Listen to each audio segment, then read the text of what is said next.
적극적인 사고방식을 통해서 많은 사람들에게 감동을 주었던 로만 빈센트 필 목사님께 하루는 청년 하나가 찾아와서 이런 부탁을 합니다. 목사님, 제가 다니는 직장에는 너무 문제가 많습니다. 문제 없는 직장을 좀 하나 소개해 주세요 라고 부탁을 합니다. 그래서 그 부탁에 빈센트 필 목사님이 두말하지 않고 흔쾌히 허락을 했어요. 아, 그러십니까? 내가 마침 생각나는 직장이 하나 있는데 지금 내 차를 타고 함께 갑시다. 그러니까 이 청년이 눈이 동그래지면서 아니 지금 당장 소개해 주시려고요? 라고 물었어요. 그랬더니 물론이지요. 내가 생각나는 직장이 하나 있어요. 그래서 둘이 같이 차를 타고 이 드라이브를 시작을 합니다. 그리고 뉴욕을 쭉 돌아서 뉴욕 시내로 뉴욕 시외로 벗어나가더니 갑자기 빈센트 필 목사님이 어느 곳에 머물러 섰습니다. 그곳은 다름 아니라 공동묘지였어요. 그곳에 내려서는 이 목사님이 그 청년에게 이렇게 말하더랍니다. 형제님, 여기가 바로 문제가 하나도 없는 직장입니다. 문제가 하나도 없는 직장이라고 그 공동묘지를 가르쳐 말씀하시더라는 거예요. 저는 전에 이 얘기를 직장이라는 말 대신에 교회, 문제가 하나도 없는 교회 좀 소개해 주세요. 그러면서 그 교회를 소개받는 얘기로 들었는데 다시 이 글을 읽을 때는 직장이라는 표현으로 그렇게 읽게 되었습니다. 교회도 그렇죠. 문제 없는 교회를 많은 사람들이 찾아요. 그러나 문제 없는 교회는 이 땅 어느 곳에도 없어요. 왜? 너나 나나 다 문제 있는 인생들이 모이는 게 교회인데 교회가 문제 없을 수는 없는 거거든요. 천국 같은 교회를 찾아요. 천국 같은 교회는 이 세상에 딱 한 군데밖에 없어요. 천국밖에 없어요. 천국 같은 교회를 찾으시면 빨리 가시면 됩니다. 그러면 천국 같은 교회, 교회 같은 천국, 그곳을 갈 수가 있는 거예요. 여러분, 우리가 산다는 것은 문제와 더불어 살아가는 걸 의미해요. 문제 없기를 바라는 사람이 사실은 더 피곤한 인생을 살 수밖에 없고 또 다른 사람을 더 피곤하게 만드는 경우가 많이 있다는 거예요. 문제 없는 인생도, 문제 없는 가정도, 문제 없는 직장도, 문제 없는 교회도 없다는 거예요. 오늘 본문의 7절 말씀에도 사람은 고생을 위하여 났으니 불꽃이 위로 날아가는 것 같으니라. 이렇게 불이 막 피워지면 불꽃이 따다닥 소리 내면서 위로 올라가잖아요. 그런 것처럼 그 불꽃을 보면 그 불꽃이 위로 올라가는 건 뭐예요? 밑에서 불이 막 타는 그 고통 속에서 불꽃이 하늘로 올라가는 것처럼 우리도 마찬가지라는 거예요. 고생을 위하여 났다. 결국 그 고생을 통해서 순금 같은 믿음으로 올라가게 되어진다는 교훈을 말하고 있는 거예요. 결국 그 문제나 그 고난을 안고 사는 인생이 가서 거하는 모든 곳에서 나름대로 문제나 고난을 만나서 씨름하며 사는 거예요. 중요한 건 지혜죠. 그 고난을 이기는 믿음의 지혜. 이것이 있느냐 없느냐 하는 거예요. 이것이 없는 사람은 문제 하나를 통해 더 큰 문제들을 만들어가는 인생이 되고 이것이 있는 사람은 문제를 통해 고난을 통해 오히려 하나님의 은혜를 경험하게 되어질 거예요. 아까도 말씀드린 대로 고난이 싫고 문제가 싫다. 그게 싫으면 갈 곳은 딱 한 군데밖에 없다는 결론을 만날 수밖에 없는 거예요. 다만 여기 엘리바스의 경우에는 그러한 문제, 그러한 고난이 저절로 생기는 것이 없음을 6절에서 말하지요. 재난은 티끌에서 일어나는 것이 아니고 고생은 흙에서 나는 것이 아니다. 이게 뭐냐면 고난이나 문제는 저절로 생기는 게 아니라는 거예요. 반드시 원인이 있다는 거예요. 물론 이 엘리바스는 이것도 역시 욥의 회개를 촉구하는 언급입니다. 이게 무슨 얘기냐면 이 엘리바스가 말하는 고난의 원인은 딱 한 가지만 얘기해요. 그게 뭐냐면 죄라는 거예요. 여러분, 이유 없는 고난은 없습니다. 그러나 모든 고난이 다 죄 때문인 건 아닙니다. 물론 우리가 고난을 만나면 우리가 1장에서도 확인한 것처럼 먼저 스스로를 돌아보는 게 중요해요. 먼저 스스로를 돌아보는 거. 예레미야도 예레미야 애가 39절에서 41절에 보면 이 욥기 1장 19절에서 20절, 22절까지 20절에서 22절까지 한 것과 똑같은 고백을 해요. 우리가 고난받고 어려운 것, 우리가 이렇게 예루살렘이 다 멸망하고 이스라엘이 멸망당한 그것은 바로 우리의 죄 때문이다. 그러니 불평하지 마라. 그러면서 하는 얘기가 뭐냐면 우리가 하나님께로 돌아가자는 거예요. 회개하기 위하여 돌아가자는 거예요. 그러면서 하나님께 마음과 손을 아울러 그 하나님께 높이 들자, 찬양하자 하는 마음을 우리들에게 말씀해 주고 있어요.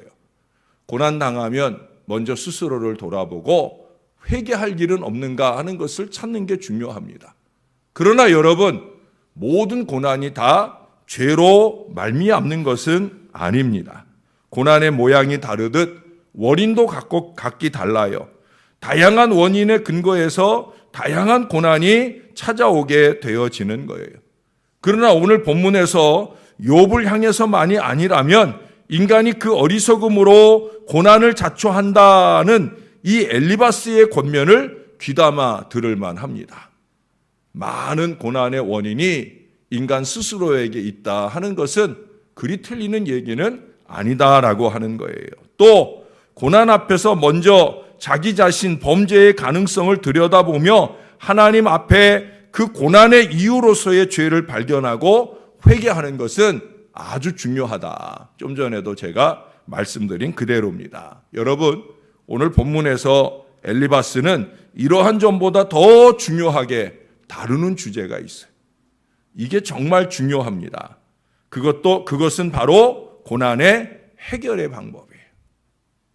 고난의 원인을 찾는 것도 중요합니다. 왜? 그래야 해결의 실마리를 찾을 수도 있으니까. 그러나 원인을 못 찾아도 상관없어요. 원인을 못 찾는다 해도 해결의 실마리는 찾을 수 있어요. 그 해결의 길이 뭐냐? 고난의 원인도 그로 인한 모양도 다양하지만 이 고난을 해결하는 길은 유일하다. 또 하나뿐이다. 이게 바로 엘리바스의 주장입니다. 엘리바스의 말만 아니라 제가 여러분에게 드리고 싶은 말씀도 딱 이 한 가지 방법밖에 없는 거예요. 이걸 말하려고 그는 먼저 1절에서 너는 부르짖어 봐라. 내게 응답할 자가 있겠느냐? 거룩한 자 중에 내가 누구에게로 향하겠느냐? 이는 3장에서의 욥의 탄식을 정면으로 질책하고 있는 거예요. 그 탄식이 그 다음 2절 말씀에서 만나는 단어들, 여기 2절에 분노라든지 시기에서 비롯된 개인적인 한숨이든지 아니면 여기 1절에서 언급한 대로 응답할 자, 거룩한 자 등 누군가의 도움을 염두에 둔 넋두리든지 그 모든 것은 다 무익한 일이라는 거예요. 사람들 찾아가서 아우성한다고 해결받지 못한다는 거예요. 1절의 얘기는 그거예요. 내가 누구한테든지 가서 부르짖어 봐라. 엘리바스가 생각할 때는 자기를 비롯한 이 세 친구가 욥 앞에 와서 위로한다고 오니까 욥이 옳았구나 하고 그 사람들 앞에 도움을 청하듯 넋두리를 하는 거다 이렇게 생각을 한 거예요. 사실 욥은 그들에게 도움받을 생각이 없거든요. 욥의 생각에는 도와줄 만한 인생이라고 생각되지 않는 사람들이에요. 그런데 엘리바스는 조금 교만한 마음이 있는 사람이에요. 이제 좀 이따가도 얘기했지만 그는 자기의 신앙적인 관점이나 경험이나 뭐 이런 것들을 상당히 자긍하는 사람이기 때문에 이 욥이 자기한테 도움을 입으려고 넋두리 한다고 생각하는 거예요. 여기 말하는 거룩한 자라는 건 어쩌면 자기를 가리키는 것일 수도 있어요. 그러나 그렇게 해봐야 소용없다는 거예요. 오히려 더 큰 수렁으로 자신을 몰아넣는 것이요 완전 멸망을 자초하는 바로 그런 길이다. 그 얘기는 틀린 게 아니에요. 여러분 문제나 어려움 만날 때 사람들 찾아가지 마셔요. 전화통 붙들고 전화요금 올리지 마셔요. 아무 소용없는 짓이에요. 오늘 여기 8절 이하에서 역시 좀 마음에 걸리는 표현인 나라면이라고 하는 말을 전제하면서 그 유일한 길을 제시해 줍니다. 나라면이라는 말만 없었으면 딱 좋았을 텐데 그가 제시하는 그 내용은 아주 중요합니다.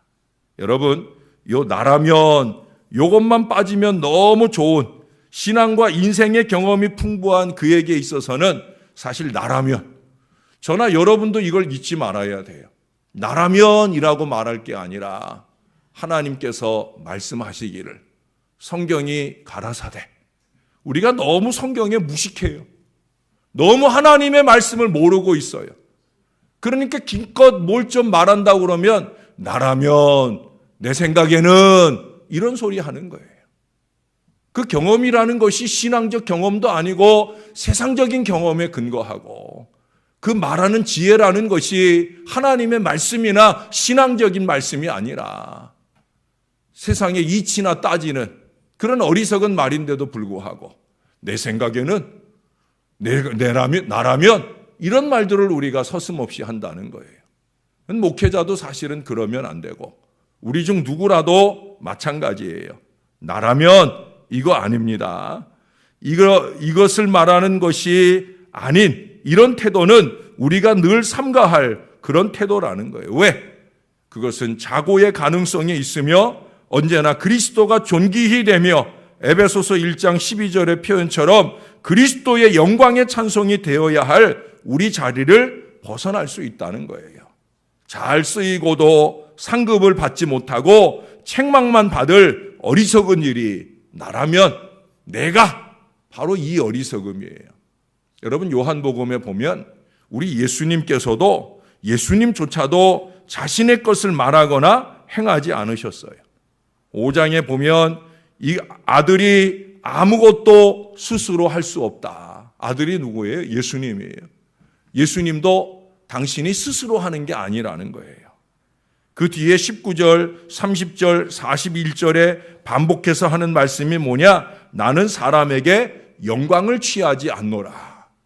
여러분, 예수님께서 얼마나 영광 받을 일을 많이 했어요. 그러나 예수님은 영광을 요만큼도 취하려 하지 않는다는 거예요.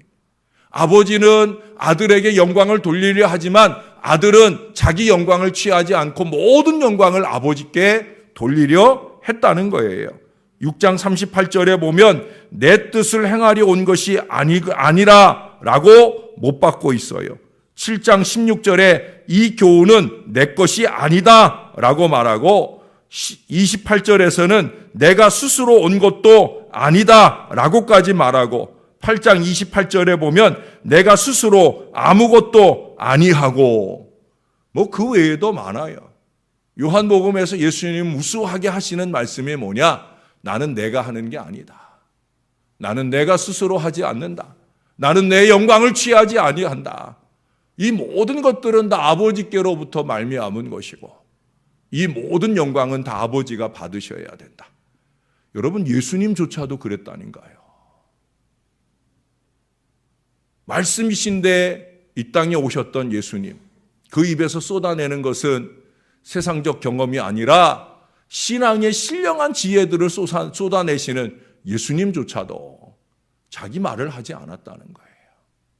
하나님의 말씀을 하고 하나님의 영광을 드러내려고 그렇게 노력하셨다라고 하는 사실을 잊지 말아야 되는 거예요. 자, 나라면이라는 말 접어두고 이 엘리바스를 통해 주시는 하나님의 권면은 뭐냐? 하나님을 찾겠고 내 일을 하나님께 의탁하리라. 할렐루야. 요거는 꼭 기억하셔요. 왜 그래야만 합니까? 9절 이하에 보면 우리가 구하고 의탁할 대상인 하나님께서 능히 그 해법의 주관자 되시는 것을 설명하고 있어요. 여기서도 역시 강조하는 바가 뭐예요?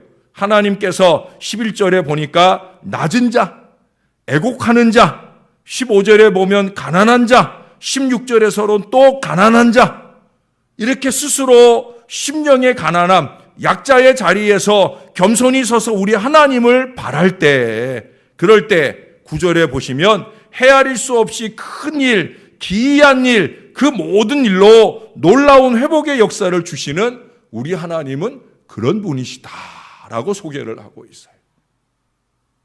저나 여러분이 겸손히 내가 뭘 할 수 있는 사람 아니고 하나님께서 해주셔야만 됩니다.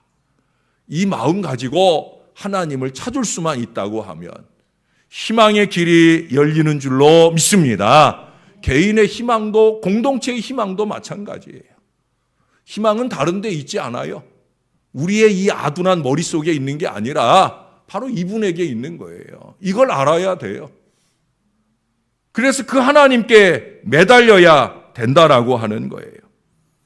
12절에 보면 교활한 자, 13절에서 간교한 자, 사특한 자, 13절에 지혜로운 자 그랬는데 좋게 잘못 해석된 거예요. 옛날 성경에는 사특한 자라는 표현을 썼는데 사실은 그 표현이 이 문맥상으로는 맞는 거예요. 교활한 자, 사특한 자, 간교한 자, 그런 사람들의 그 모든 도모를 패하게 하실 분, 바로 우리 하나님은 그런 분이라는 거예요. 교활하게 머리 쓰고 살지 말라는 거예요.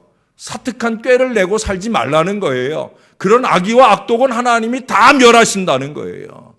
우리에게 필요한 지혜는 뭐냐? 하나님, 나는 아무것도 아닙니다. 하나님, 나는 죄인입니다. 하나님, 나를 도와주셔야 됩니다. 이것이 바로 최고의 지혜라 하는 것을 말해주고 있어요.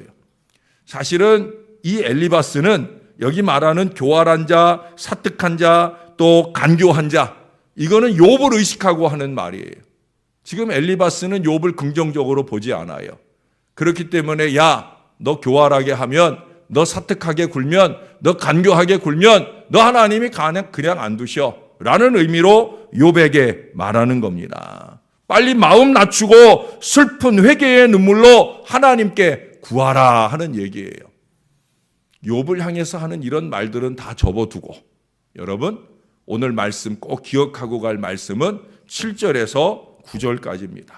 사람은 고생을 위하여 났다. 그러니 하나님을 찾겠고 하나님을 찾고 하나님께 의탁해라. 하나님은 헤아릴 수 없이 큰 일을 행하시며 기이한 일을 셀 수 없이 행하시는 분이다. 믿습니까? 요거 기억하고 가셔요. 예수님께서도 그러셨죠. 예수님께서도 그러셨죠. 할 수 있거든이 무슨 말이냐? 믿는 자에게는 능치 못할 일이 없느니라. 거기서 끝나지 않았어요. 그 믿음을 내게 주소서. 나도 그 믿음 갖기 원합니다. 예수님 어떻게 그 믿음, 어떻게 이런 일을 할 수 있습니까? 라고 물을 때 예수님 뭐라고 덧붙여셔요? 기도와 금식 외에는 이런 유가 나갈 수 없다. 믿는 자에게 능치 못할 일이 없는데 그러면 능치 못할 일이 없는 믿음은 어떻게 가질 수 있느냐? 기도와 금식이라는 거예요. 여러분, 고난 없는 인생은 없습니다. 그 고난을 이기는 비결은 하나님만 전적으로 구하고 의지하는 거예요. 예수님도 그걸 가르쳐 주셔요.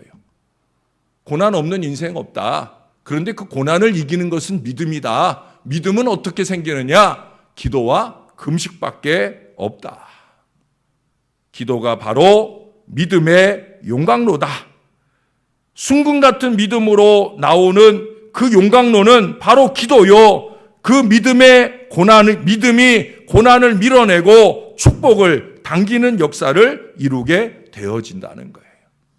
바울도 내게 능력 주시는 자 안에서 내가 모든 것을 할 수 있느니라 그랬어요. 그 모든 것 속에 고난 극복도 당연히 있는 거예요. 바울은 이 놀라운 승리의 비결을 소유하기 위해서 그 앞에 말씀에서 아무것도 염려하지 말고 오직 모든 일에 기도와 간구로 너희 구할 것을 감사함으로 하나님께 아뢰라 라고 가르쳐줘요. 그게 바로 내게 능력 주시는 자 안에서 모든 것을 할 수 있는 비결이에요. 모든 일을 기도와 간구로 모든 것을 할 수 있는 이 비결은 어떻게 보면 상투적인 겉면일 수 있죠. 아, 또 그 얘기네 라고 생각하실 분들도 있을 거예요. 맞아요. 그 얘기예요. 그 얘기밖에 할 게 없어요. 왜? 성경이 그걸 다 말하고 있으니까. 오직 이 말씀이 말하는 바는 다른 거 없어요. 예? 사람 찾아다니지 마라. 전화통 붙들고 문제 만들지 마라. 오직 길은 딱 하나다. 하나님 앞에 가서 난짝 엎드려라. 기도와 간구로 매달려라. 그러면 개인이든 공동체든 어떤 문제나 고난도 아버지가 해결해 주신다. 믿습니까? 이거 안 믿으면 교회 다닐 필요 없는 거예요.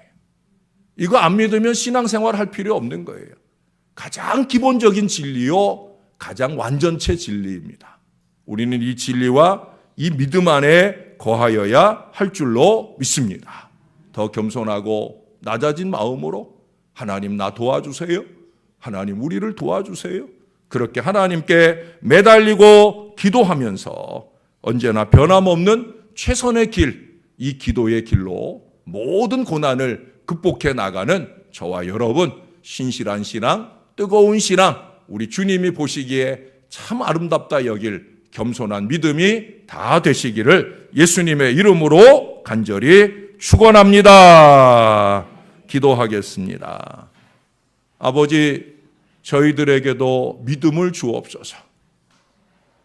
모든 문제나 고난을 만날 때마다 그저 남 탓하기 좋아하고 사람에게서 그 문제를 해결할 거라 착각하고 사는 이 어리석은 마음을 제하여 주시고 하늘 하나님을 바라보고 의지할 그 믿음을 주시옵소서. 겸손히 하나님 앞에 무릎 꿇고 우리의 어리석은 죄를 회개할 줄 알게 하시고 하나님이 도와주셔야 나의 앞길이 열리고 우리의 문제가 해결될 거라 하는 이 믿음을 가지고 더욱더 하나님 바라고 의지하는 저와 이 모든 자녀들 되게 하여 주옵소서. 우리 하나님이 도와주실 줄로 믿습니다. 특별히 우리가 겸손히 매달려 기도한다면 하나님은 급격히 우리에게 다가오셔서 우리가 알지 못하는 일, 크고 비밀한 놀라운 일로 우리 가운데 역사해 주실 줄로 믿습니다. 이 백성들이 이 은혜가 필요합니다. 영적으로도 필요하고 육신의 삶에도 필요합니다. 육신의 질고 속에 더욱더 하나님의 이 긍휼하심이 필요하오니 오 하나님, 높이 들리신 주의 오른손을 이 백성들에게 베풀어 주옵소서. 크고 작은 모든 문제와 고난과 어려움들이 예수의 이름으로 떠나가는 능력 역사가 나타나게 도와 주옵소서. 기도와 금식 외에는 이런 유가 나갈 수 없다. 목사가 이 일을 늘 기억하고 무릎 꿇게 도와주시고 온 교회가 목사 좌우로 함께 무릎 꿇으며 기도할 기도의 용사들로 넘쳐나는 이 믿음의 제단이 되게 하여 주시옵소서. 예수님의 이름으로 기도합니다. 아멘.